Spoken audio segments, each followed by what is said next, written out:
fundamental en nuestro universo, que nada existiría en el mundo sin ella, ni siquiera nosotros.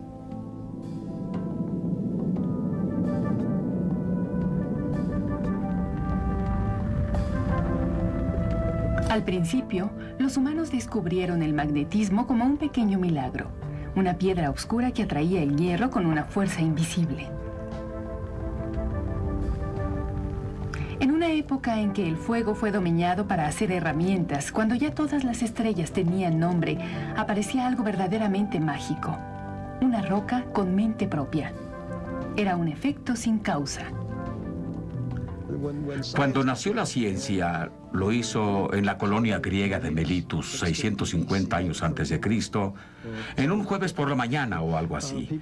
La gente empezó a buscar una explicación lógica para este complejo mundo. Las calamitas, piedra y imán eran parte de esta curiosa complejidad. La calamita es un metal ferroso, un imán natural. Los griegos hallaron depósitos en la provincia de Magnesia, origen del nombre que se le dio. Hipócrates, al tiempo de inventar la medicina, pensó que algo tan raro como la calamita debía ser bueno para algo, así que le atribuyó poderes curativos. En la Edad Media, la calamita era famosa por aumentar la elegancia y el encanto, amén de restaurar la armonía marital.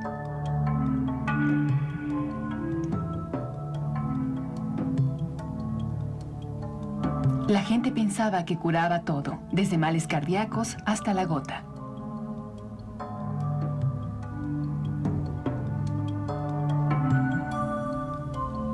Los marinos hablaban de leyendas de naves hundidas a causa de que las montañas de calamita les extraían los clavos del casco. En 1269, Petrus Peregrinus comenzó a explicar la magia. ¡Tarán! Explicó que toda calamita, si rotaba libremente, apuntaba a la misma dirección. Esta roca tiene propiedades muy especiales y resulta que es verdad. Peregrinus también demostró que la roca podía transferir su poder magnético a una aguja de hierro común y corriente. Se colgaba en el puente y los marinos podían navegar al norte. Los viajeros ya no tenían que depender del sol y las estrellas como guías. Magnetice un pedazo de hierro, colóquelo sobre un pivote y ya tenemos una brújula, lista para guiar a un marino dominguero por la bahía o a Colón hasta el Nuevo Mundo. La piedra le reveló a Flavio su amor secreto por el polo, pero este se lo reveló al marino.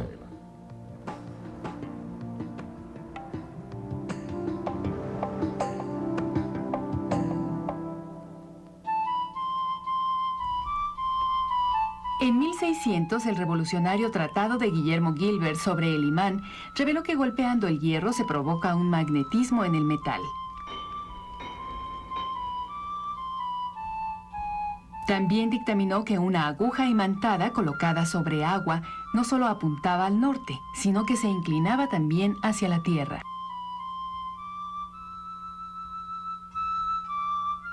La aguja parecía querer alcanzar algo. Para Gilbert, esto significaba que la Tierra tenía un alma magnética. Y estaba en lo cierto. La Tierra en sí es un imán gigantesco. Los investigadores de hoy piensan que el magnetismo procede de la corriente de metales líquidos en el núcleo terrestre, pero hay todavía tantas preguntas como respuestas. Sabemos que los imanes vienen en todos tamaños, tan grandes como el mundo y tan pequeños como un átomo. Hoy sabemos que el origen de todo magnetismo está en el átomo, y de este la forma de cómo funciona el mundo. La manera en que el mundo funciona no es más que el átomo y sus cargas eléctricas, con nombre propio, el electrón y el núcleo. Estas son esencialmente las dos partes del átomo. El núcleo consiste en pequeñas cosas flotando en medio de un volumen gigante en el que los electrones giran alrededor. Si tenemos una carga eléctrica que se mueve, crearemos un campo magnético. Pero si estos imanes se alinean mal, surge el polo norte y el polo sur. Y existe un polo norte y un polo sur, los cuales van en sentido opuesto. El efecto neto entonces es de cero magnetismo. Y esos son la mayoría de las sustancias. No tienen magnetismo. Pero en algunos metales, como el hierro, se alinean grupos de átomos que orientan sus polos en la misma dirección. Estos grupos se llaman dominios magnéticos o regiones de imantación uniforme. De pronto tenemos una acumulación de todos los polos norte por un lado y todos los polos sur por el otro. Ya tenemos una barra de imán. Un poco más, mira eso. Puedes ponerle un poco más, luego se sigue igual. De esta forma se puede observar el magnetismo. ¿Qué notas que pasa cuando los deja caer? El campo magnético no es uniforme. Tiene líneas magnéticas invisibles que salen de ambos extremos del imán. Mira esas bellísimas líneas magnéticas de fuerza. La Tierra es un poco grande, pero si pudiéramos rodearla de polvo de hierro, se verían esos lazos de fuerza magnética. Como todos los imanes, las líneas del campo de la Tierra convergen en sus polos magnéticos. Ese campo es el que nos protege de la radiación cósmica. Como el Sol es una estrella grande y poderosa, está constantemente proyectando un chorro muy poderoso de partículas cargadas que vuelan a través del espacio. Y allá donde tocan el planeta Tierra puede dañarnos la radiación que causan, nos puede provocar cáncer en la piel, cataratas, etc. El campo magnético de la Tierra canaliza esas partículas cargadas y actúa como barrera para prevenir que ataquen la atmósfera. Sin embargo, el campo terrestre se sumerge en el polo norte y en el polo sur. Cuando estas partículas cargadas llegan a la atmósfera, la ionizan, fabrican un débil plasma como el que vemos aquí. Plasma, un gas supercaliente en el que los electrones son separados de su núcleo. Estos velos de plasma son lo que vemos en la maravillosa luz que llamamos la aurora boreal. Estas cortinas de luz vivieron en las leyendas de la gente del norte. Los Inuit de Alaska pensaron que la aurora boreal representaba las batallas celestiales. Los alemanes del siglo XVI creían que el cielo estaba en llamas. Para los Chukchi de Siberia, las almas de sus difuntos vivían en la luz.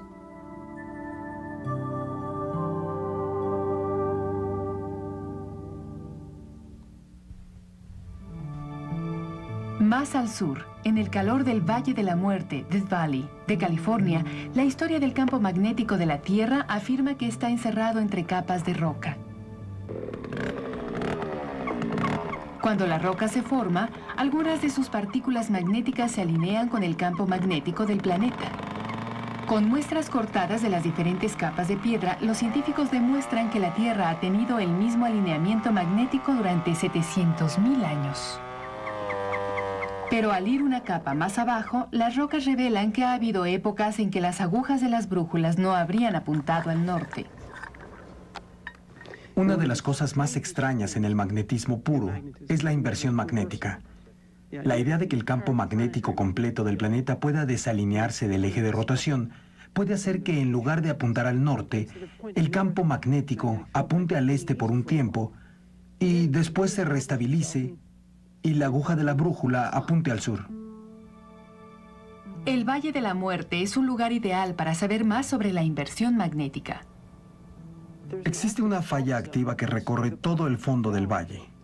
Ha interesado a estos lechos del lago, los ha volteado, los ha impulsado y los arroyos se han diseccionado a través de ellos. Y con ello tenemos casi un 100% de exposición. Este es uno de los pocos lugares que podemos visitar. El campo magnético se inició en un estado normalmente magnetizado y al recorrer 3 o 4 metros encontramos un estado discretamente inverso. Aún así, lo que descubrimos es la historia del campo terrestre. Todo pequeño lecho al formarse conserva precisamente el campo magnético existente en el momento.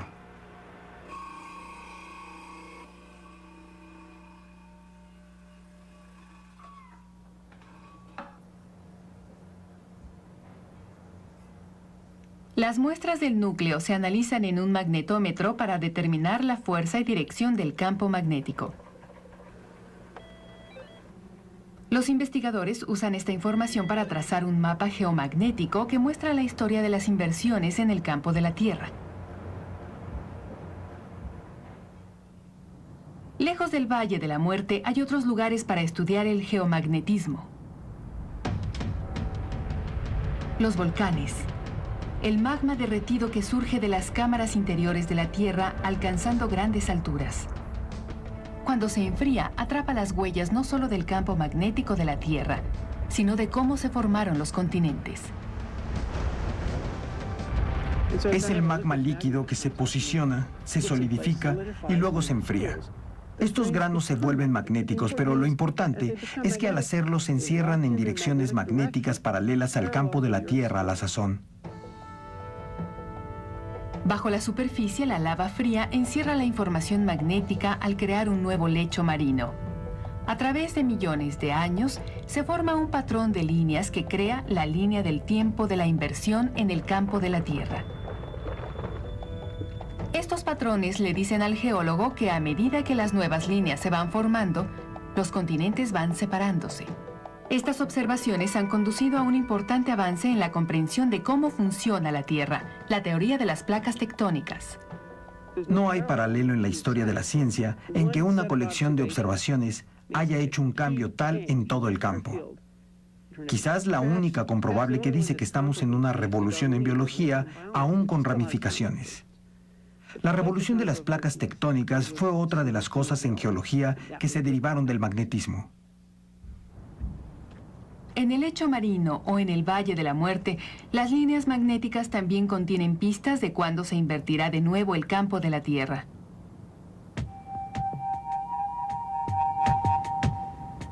Los estudios indican que estamos en un periodo en que el campo magnético está declinando con rapidez, un 15% desde 1670. Si continúa esta tendencia, la Tierra puede perder todo su campo magnético en unos 2000 años. Las brújulas serían inútiles, la aurora boreal desaparecería y nuestro planeta quedaría expuesto a la radiación.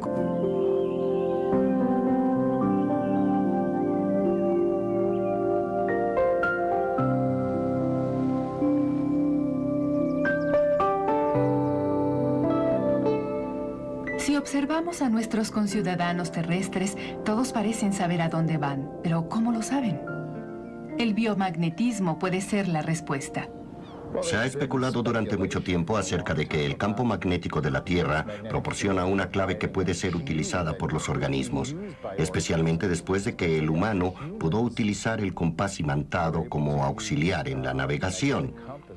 La gente especulaba que el campo magnético de la Tierra también podría dar la clave a otros organismos en la navegación por todo el mundo. El misterio de cómo navegan los animales es un problema grande en biología sensorial. ¿Cómo sabe hacer esto un animal? Varios grupos de biólogos han estudiado esto y se ha descubierto que los animales son extremadamente listos. Las palomas, por ejemplo, pueden oír sonidos en frecuencias más altas y más bajas que los humanos. Pueden oír las vibraciones del puente de Nueva York y hacer ahí su nido. Pueden ver patrones de luz polarizada en el cielo y tienen una brújula solar.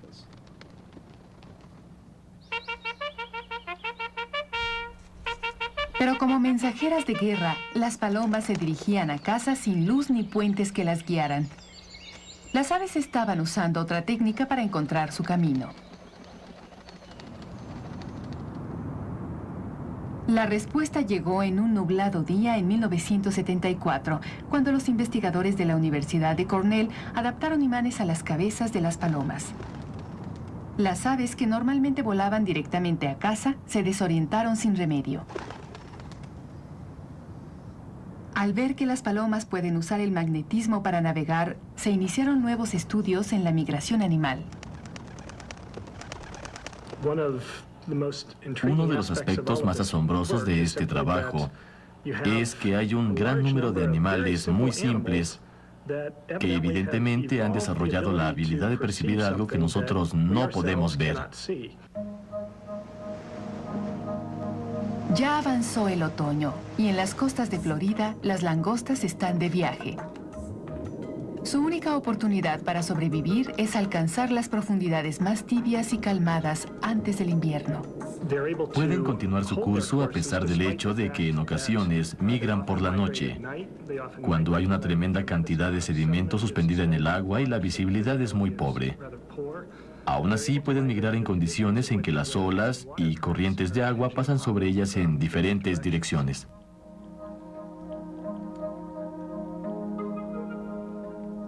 Para averiguar si las langostas tienen un sentido de magnetismo, Ken Lohman adaptó un tanque donde puede controlar el campo magnético. Una vez en el tanque, la langosta suelta se orienta basándose en el campo existente en el tanque. Solo tenemos que esperar a la última langosta. Esta langosta busca el norte. Cambiaremos el campo en 5 segundos. Nada desvía de su curso a la criatura hasta que se invierte la dirección del campo magnético.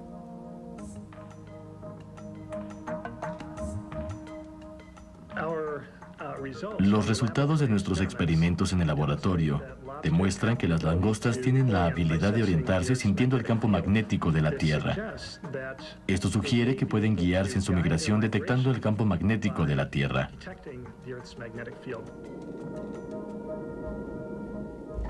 Libres del control de Ken Lohman, las langostas hacen lo que tienen que hacer: una danza migratoria a lo largo de las líneas magnéticas de fuerza.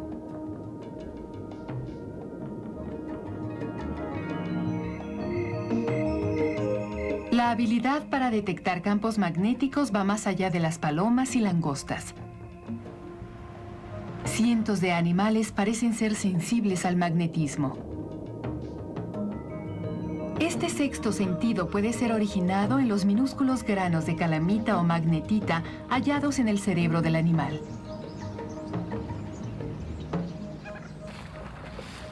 La cuestión es qué tan pequeñas pueden ser y considerarse aún biomagnéticas. Richard Frankel recoge bacteria de los pantanos de agua salada en la costa de California para estudiar sus propiedades magnéticas. Estas bacterias tienen un problema. Buscan alimento y seguridad en el fango bajo los estanques, pero no tienen ojos para guiarse y son demasiado pequeñas para ser afectadas por la gravedad. Las bacterias son sencillas criaturas unicelulares, pero navegan en la misma forma que Colón lo hizo. Si vemos este monitor, podemos ver las bacterias nadando en las partículas sedimentadas y acumulándose en el borde de la gota, que está más cercana al extremo amarillo de este imán. Ya se han acumulado por un buen rato, y si le doy vuelta al imán, las bacterias nadarán alejándose de la gota. Al contrario de palomas y langostas, podemos ver el localizador interno de dirección en las bacterias. Esta es la imagen de un microscopio de electrones y el organismo amplificado 100.000 veces. La bacteria es un imán viviente. Lo que las bacterias hicieron, o lo que hacen de hecho, lo están haciendo aquí, es fabricar estas partículas de magnetita de dominio único y las alinean en una cadena. Esto forma una aguja de brújula permanente que es suficientemente larga para que al nadar, la bacteria se oriente hacia el campo magnético de la Tierra. ¿Pero se dirige realmente al norte? Realmente no. Está nadando hacia abajo donde está la comida.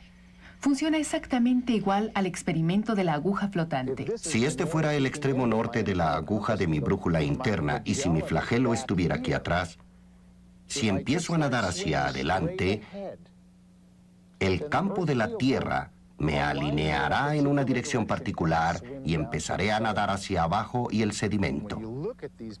Cuando vemos estas bacterias, observamos esta cadena de partículas que se parece mucho a una espina dorsal que atraviesa la célula.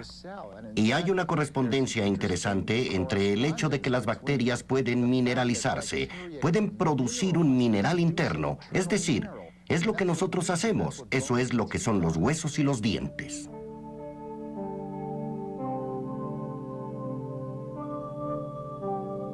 Es casi una idea divertida. Pero pudiera ser que el sistema esquelético que tenemos en nosotros haya evolucionado en esta bacteria magnética para mantener los imanes en línea. Si ese fuera el caso, sería una conclusión absurda. Y quizá no estaríamos aquí si no fuera por un campo magnético que dirija esta evolución.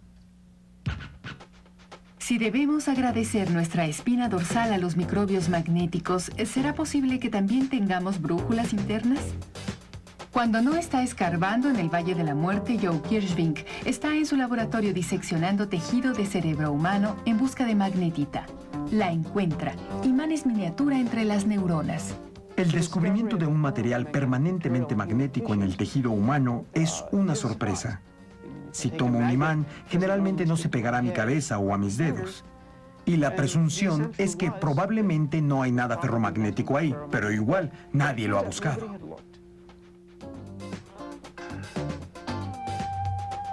Lo que Kirschvink hizo fue convertir sus muestras de tejido en un tipo de sopa cerebral. Un fuerte imán colocado en el líquido arrastró los cristales de óxido ferroso en suspensión. Hasta el momento lo que sabemos es que todos los cristales que hemos visto, que han sido extraídos y purificados y estudiados, son imanes perfectamente biológicos. Los cristales en nuestro cerebro son casi idénticos a los de las bacterias. Si consideramos que las aves y los peces y otros vertebrados son primos en la evolución y que también producen este material, no debería sorprendernos tanto que nosotros también lo hagamos.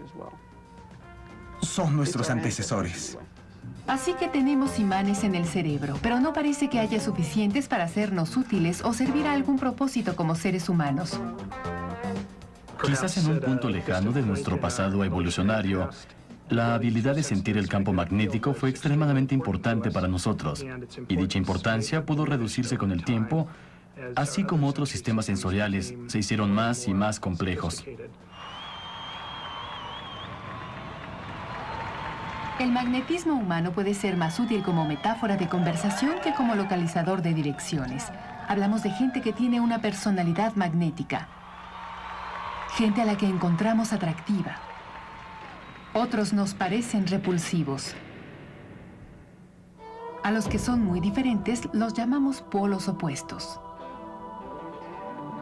La atracción y la repulsión, razón y energía, amor y odio, todos necesarios para la existencia humana. 18, Franz Anton Mesmer propuso la existencia de una fuerza llamada magnetismo animal. Para él, esto era algo más que una metáfora. Su teoría era que había un tipo de fluido que corría de los polos de la Tierra a través de los polos humanos y así sucesivamente, y que cuando el flujo no tenía reparos, esto constituía la salud. Si de alguna forma se bloqueaba, entonces sobrevenía la enfermedad. Su terapia consistía en frotar a la gente con imanes. Él hacía que una persona se tragara una mezcla conteniendo hierro antes de adaptarle imanes en diferentes partes del cuerpo. Ella le informaba sentir un flujo de misteriosos fluidos recorriendo sus venas. Mesmer aplicaba lo que él llamó sesiones terapéuticas. En una de ellas, los pacientes se sentaban alrededor de una tina de ácido sulfúrico, sosteniéndose de las barras de hierro. Se mesmerizaban. Aunque fue declarado charlatán y matasanos por la Comisión Real, Mesmer había iniciado algo, el eslabón magnético entre la magia y la medicina.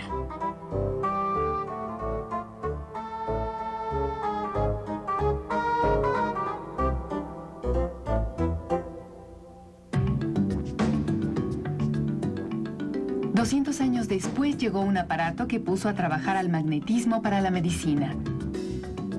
La resonancia magnética revolucionó la medicina y el acrónimo MRI entró en el léxico popular. El paciente es bañado en un campo magnético 5000 veces más fuerte que el de la Tierra. Este campo causa que ciertos núcleos del cuerpo se comporten como agujas de brújula, girando hasta que se alinean. Después los núcleos son atacados por ondas de radio pulsantes. Una vez que las pulsaciones cesan, los núcleos caen a su estado original inducidos por el imán. La energía liberada actúa como señales miniatura de una estación de radio. Estas señales pasan a una computadora donde se traducen en una imagen. Las imágenes de MRI salvan vidas al detectar cánceres mortales como este tumor cerebral, más precozmente y con más seguridad que otras técnicas de imagen como los rayos X. El magnetismo ha abierto un nuevo sentido en el sexto sentido. Podemos llamarlo un séptimo sentido que hemos tenido que crear con estos grandes imanes y toda la tecnología que hemos desarrollado. Creo que nos ha dado un nuevo estímulo en el cuerpo. Estamos apenas rascando la superficie en cuanto a lo que nos puede proporcionar este nuevo sentido y esta nueva información sobre el funcionamiento de nuestro organismo y en la vida en general. Esta máquina magnética proporciona algo más que imágenes estáticas de realidades cerebrales, tales como la epilepsia y la esquizofrenia. Ya sea para detectar cáncer o para analizar el pensamiento, la resonancia magnética proporciona una ventana magnética a los reinos ocultos del organismo humano.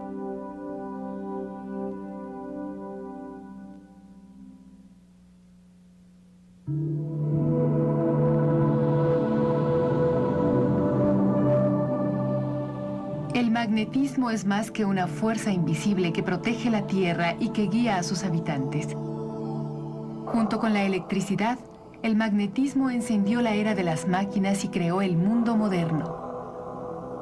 La electricidad y el magnetismo se usan para que los motores y las videocintas que usamos en nuestros autos y en nuestros estéreos funcionen. Son parte de nuestro mundo. Si prefieren no enterarse de algo así, entonces se convierte en magia.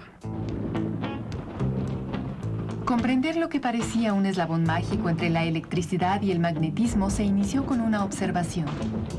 Cuando los barcos reciben un rayo, las brújulas a bordo se vuelven locas. En 1820, un danés llamado Hans Christian Ørsted revivió este fenómeno natural en su laboratorio. Colocó una brújula cerca de un alambre adherido a una batería. Cuando la corriente eléctrica fluyó a través del alambre, la aguja de la brújula golpeó. Ørsted ha demostrado que una corriente eléctrica genera un campo magnético. En Inglaterra, Michael Faraday dio un gran impulso al trabajo de Ørsted. Su estudio sobre el electromagnetismo durante 40 años provocaría una revolución técnica.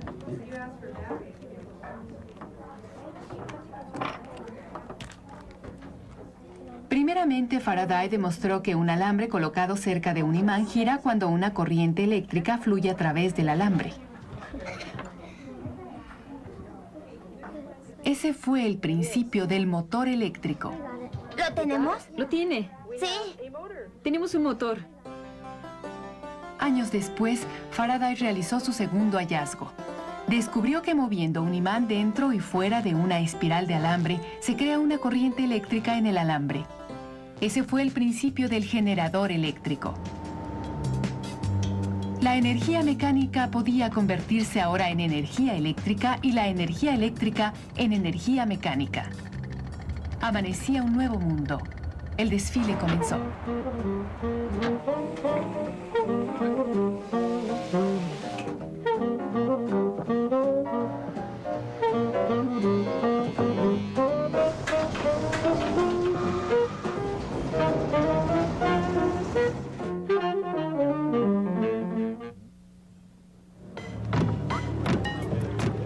Si visitamos la filmación de una película, veremos cuán presente está.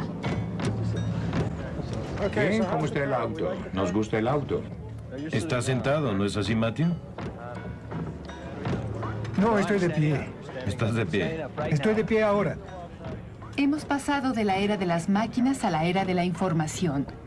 Otra revolución tecnológica provocada por el magnetismo. Otra fuerza magnética en funciones. ¿Listos, por favor? Estamos filmando. ¿Cámara? Acción. Los imanes en el motor de la cámara mueven la película. Los audífonos tienen imanes que mueven los pequeños diafragmas metálicos para reproducir el sonido. La imagen en el monitor del video está pintada por un rayo de electrones controlado por un imán. La computadora almacena sus bits y sus bytes en un disco magnético. Un imán en la cabeza de grabación almacena la información de audio.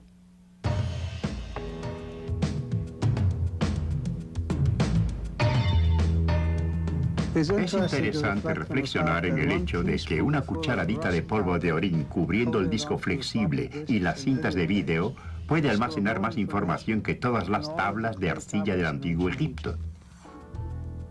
La cinta de audio, los discos de computadora y los videocassettes, todos almacenan la información magnéticamente.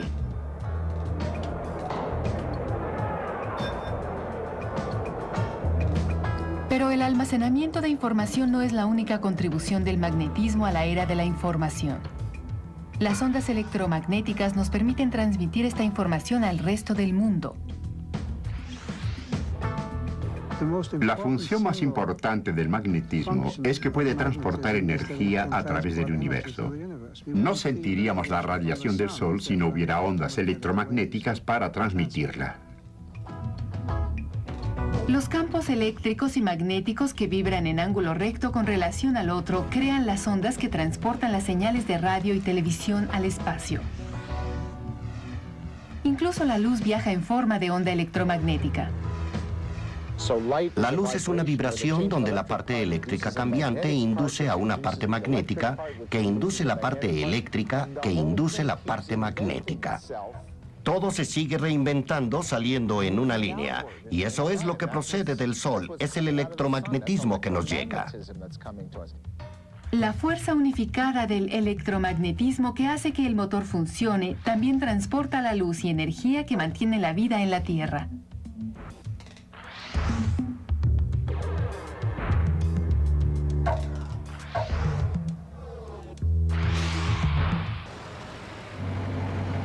El magnetismo ha hecho posible nuestro mundo moderno, pero el viaje no ha terminado.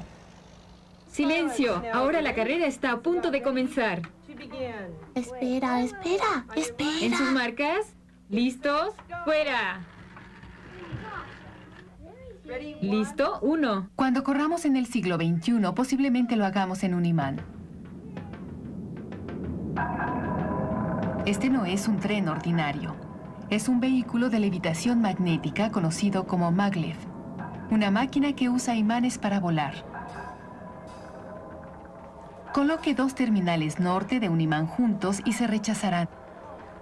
La fuerza que impulsa un auto de juguete puede también levantar un maglev de 50 toneladas sobre sus rieles.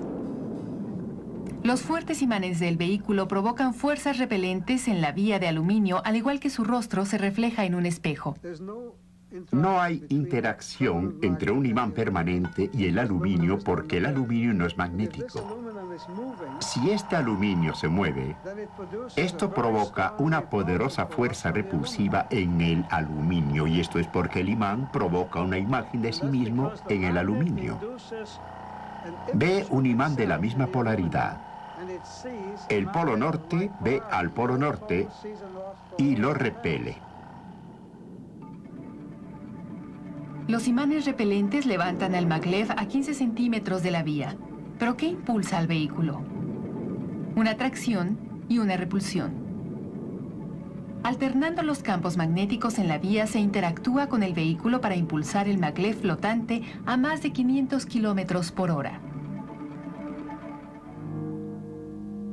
Si todo esto le parece ligeramente conocido, es porque los vehículos flotantes han sido un recurso de la ciencia ficción durante décadas.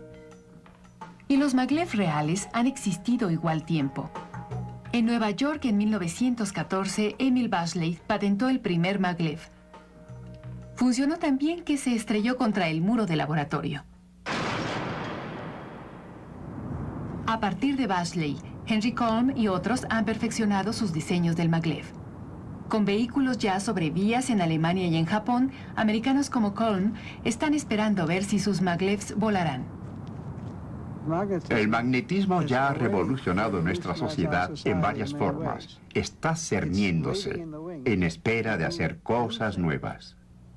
Ya están haciendo algo nuevo en el laboratorio de imanes en el Instituto Tecnológico de Massachusetts. Usan magnetismo para crear energía del agua. Si se dividen átomos de uranio, algo de su masa se convierte en energía. Mucha energía. Esto es la fisión nuclear. También se puede crear energía al conjuntar los átomos. Fusionando dos átomos de hidrógeno se obtiene un átomo de helio. Más energía. Esto es fusión nuclear. En el Tecnológico de Massachusetts se están usando imanes para crear energía de la fusión.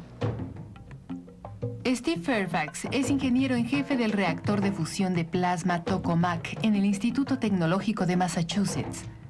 Es quien cuida de la botella. Enviamos la energía para una ciudad de tamaño regular a través de estas paredes de concreto de 1,5 metros y a los imanes del Tokamak, donde los usamos para producir un campo magnético muy poderoso.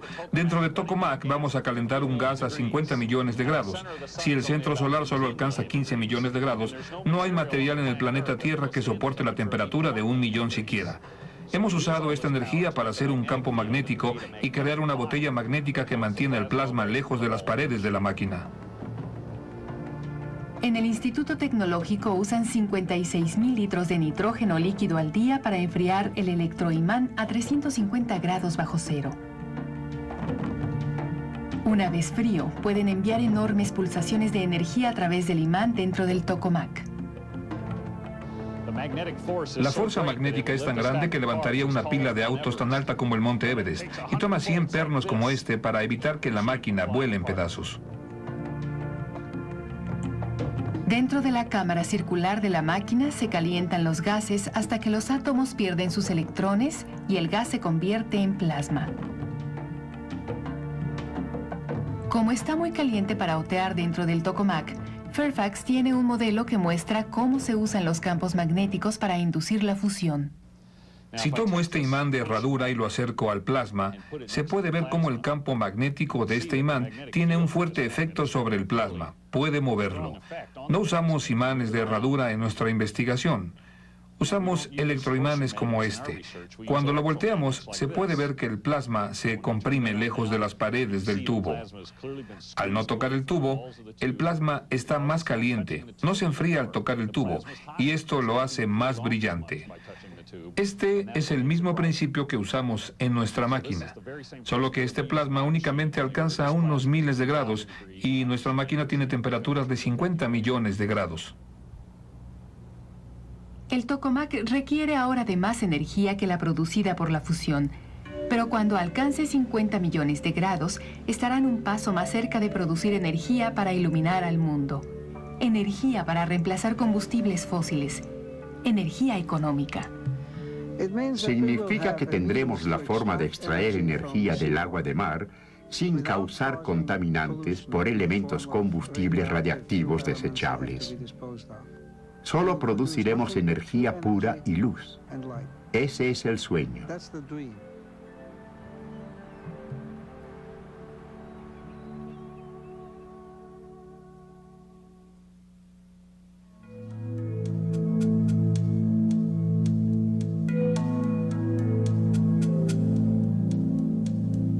Comprender los orígenes del mundo es una de nuestras principales cruzadas. ¿Cómo se formó este elegante y complejo universo?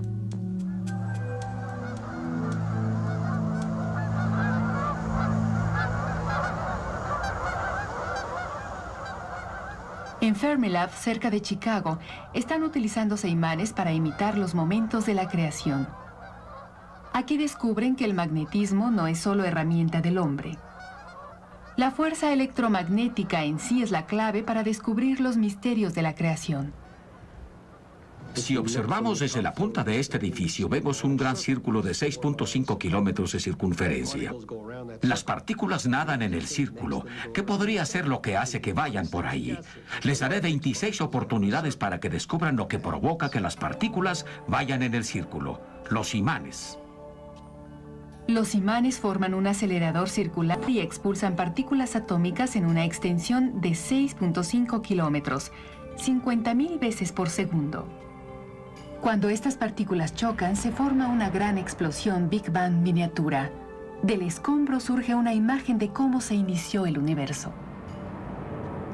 Con la gran explosión pensamos que el mundo era prístino y simple. Una partícula, una fuerza, quizás la fuerza y la partícula eran lo mismo. Y cuando se enfrió el universo, se hizo más complicado. Hoy en nuestro universo solo hay 4 fuerzas fundamentales.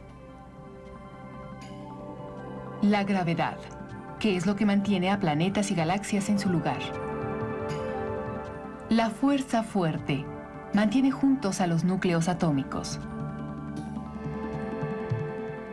La fuerza débil causa la lenta desintegración de los núcleos atómicos. La fuerza electromagnética une a los electrones con los núcleos y ata a los átomos en moléculas. La teoría que uniera las 4 fuerzas representa el santo grial para los físicos.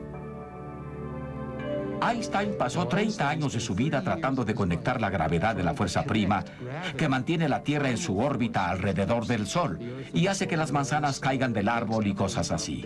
Gravedad y electromagnetismo tratando de combinarlos y unificarlos. No tuvo éxito, pero el objetivo de unificación sigue con nosotros.